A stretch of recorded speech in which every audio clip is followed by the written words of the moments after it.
to you a new technology which enhances the large display application. And the target of Continental is to enhance and innovate the content what the displays are representing and showing. And the application is natural 3D presentation. Yeah?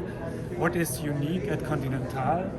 We have today's solution in the market does definitely need a head tracking system to optimize your view, that you always see the optimized 3D impression. This we have taken out and we have applied from a startup company in California. His name is Laya, when we did an investment, and they supply to us an intelligent backlight. Phayar, P-H-Y-A-R, or P-H-I-A-R? L-E-I-A. Oh, L-E? Laya. L-E-I-A. Okay. If you look at laya.com, you will find all the description on their website. Glad I asked. Yeah. Laya. Would not have gotten it. And this intelligent backlight is added into the display module. The display module itself is not changed at all, apart from this intelligent backlight. And this intelligent backlight creates for each object you see 13 views in a cone of plus minus 40 degrees, so that all passengers in the vehicle are covered with this 3D application. That's what we have innovated the technology, and you don't need a camera system anymore. Bear in mind this is a large pillar-to-pillar display, and you would apply the 3D, then you would need several cameras. Doesn't make sense to do so. Yeah? And that's why we take this intelligent backlight.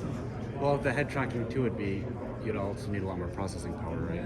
Even that, and it needs a very short latency time, because while you move your head, in that time frame you need to shift and adapt the graphics, otherwise you lose your optimal 3D impression. So what am I supposed to be perceiving here? I may not be perceiving. You move left and right and you'll see it. Yeah, you can see the 3D. It looks like it's actually It's like kind of a real those dial. kid things, Oh, you know, I when see you're it. like, Yeah. The information pops out of the display in about 40 millimeter distance.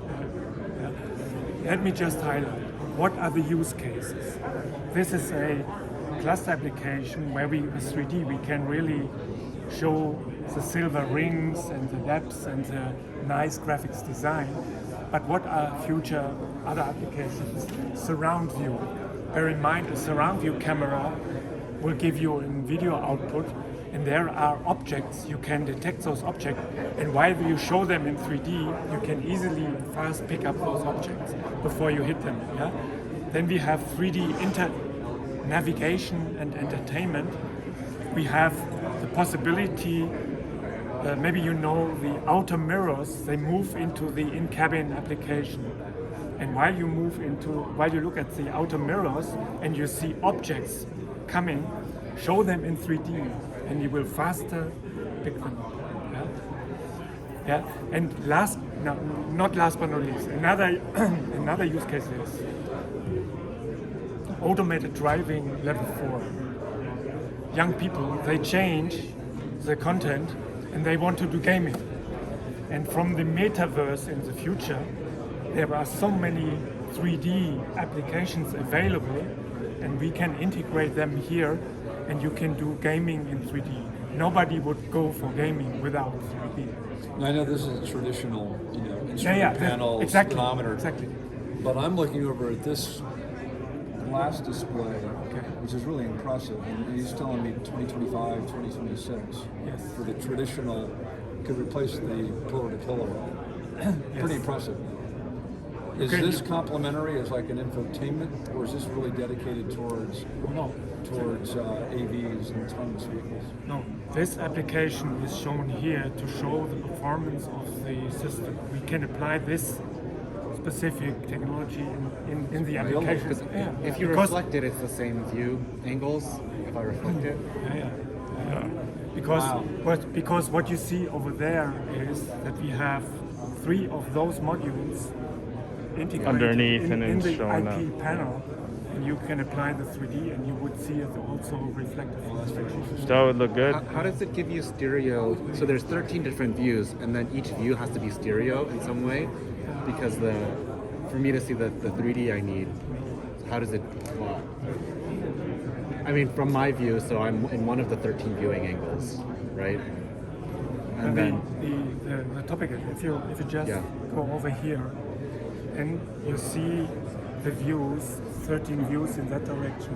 While you move out of the 20 degrees, then you jump into the next 13 views. Oh. You always jump 13, 13, 13, by 20 degrees. Yeah, So yeah, there's five Exactly. views of 13. Exactly. Ah. Yeah. Okay. Can you go back? I know you were explaining that to him earlier, but could you kind of go back and explain the 13 views again and what that's bringing to the table? Well, if we, for example, only apply 2 views, then the cone will be very narrow, only a few degrees. And while you move your head, you will always jump. And this jump is not good. Disorienting, yeah. This will irritate you. Yeah. And we have, out of the 5K, this is a 5K display, yeah, because while you apply more views, then the visual resolution will be lower, yeah. And the compromise we have found is applying 13 views. The image is very stable, the cone is very wide, and you are not irritated while you move your head from the left to the side. That's the direct. We can also apply 10 views or we can 15. This is our choice. And we optimize it according to our OEM customer requirements at the end. But as more views, as more stable the content and the appearance, what you got to perceive. And your comment earlier is 3D has measurable benefit in terms of the user experience. You've already validated that for the incremental effort. Just 2-dimension versus 3D. It really does give you a better experience. We clearly do research on the market, what has been in research already done, and we know about. There was an investigation on the market that you show in outer mirrors a 3D object, like a car which want to overtake you, or a cyclist or whatever. And the human factors analysis showed that while the object is close or more far away, showing it in 3D, you can faster recognize the object. That's what we found. Yeah? But to be honest, additional human factors analysis is necessary. So how it does behave for pillar-to-pillar display. Yeah? So this system's coming on. This can be incorporated into it. Yes, because I know this. If this system in 2D is an index of 100 cost, but they want to have that 3D feature in it, does it make it like 101 or does it make like 150? Like, how expensive is this to actually implement into the system? I'm not allowed to disclose cost values here. You need to talk to the CAM people, our key account management. I'm an engineer. I will not disclose this kind of financial figures. But I give you just an impression. Yeah. Assuming this is a 2D display, and we have added this intelligent backlight. It's the only component we have added. And this light guide plus a certain number of views. This is the extra on cost, nothing else. And it's just an additional layer of what? What is that additional layer? It's a piece of plastic, a light guide, where LEDs are around, and the light is flowing into the light guide that the intelligent direction pops out at the perpendicular direction. And the only additional component we add to get the 3D application is this intelligent light guide. And so nothing else. that's an active. When I initially heard it, I thought the light guide was a passive device, but it's active because you're saying it's intelligent, so it's active in some way. Like it has to dynamically respond to the display input coming in. And so, what's the incremental power? Well, today we apply the 3D application with about 25 watts in total. Yeah? That's what we need. in order to achieve this kind of 800,000 nits, which is the typical requirement of our end customer. And then the processing can all just be done centrally, or does it Yeah, need? the application will be run in the cockpit HPC, and that's it. Yeah, That's it doesn't it require doesn't any need, extra. This device does not need an own ECU.